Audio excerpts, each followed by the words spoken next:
Kopi Belief dan juga tempe Tofurky mengenalkan produknya di Amerika. Tidak hanya menjual kopi Indonesia, Kopi Belief juga melatih tunawisma menjadi barista. When they say let's get a cup of Java, itu kan let's get a cup of coffee. Jadi kan sebenarnya Java itu kan sama dengan kopi. Nah, gimana caranya kita juga bisa bantu orang tuh ngerti Java itu juga Indonesia.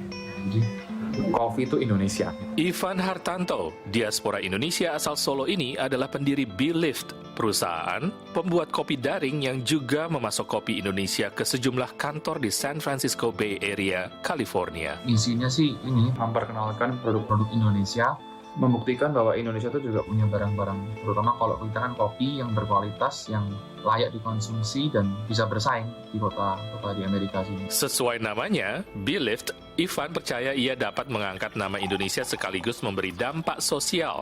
Belief bekerja sama dengan organisasi nirlaba di San Francisco mengajarkan para tunawisma muda menjadi barista sambil meningkatkan kesejahteraan petani kopi di Indonesia. It's very important buat aku sendiri pribadi, gimana caranya kita tuh bisa selalu berkontribusi kepada negara. On top of proud of being Indonesian, proud of Indonesian product, kan beyond the rasa bangga sendiri juga ada tangible value yang kita berikan sebagai Indonesia ke negara-negara lain. Bangga Buatan Indonesia memang menjadi tema acara Indonesia Festival yang diadakan Konsulat Jenderal RI San Francisco secara virtual pertengahan Agustus lalu. Jadi Bangga Buatan Indonesia itu tidak harus orang Indonesia yang bangga membuat atau mempopulerkan produk-produk Indonesia. Bahkan mungkin kita harusnya lebih bangga gitu ya, bahwa orang asing itu juga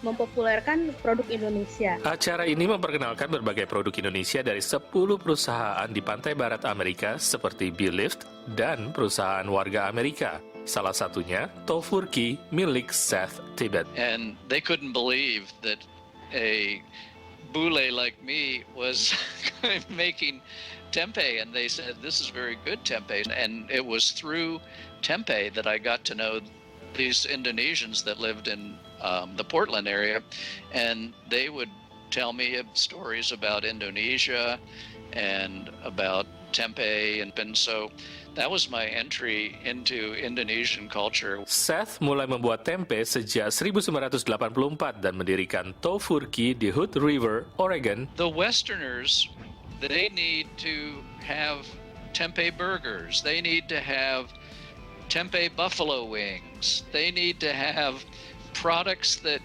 speak to their culture. And there really hasn't been enough innovation in this country to making tempeh relevant and cool to people. Tempeh has a bright future, but it needs innovation. And Seth yakin tempe yang memiliki tempat sejajar dengan berbagai makanan fermentasi seperti yogurt akan semakin populer di Amerika. I hope that by this event, the Indonesian products will blossom further in the U.S.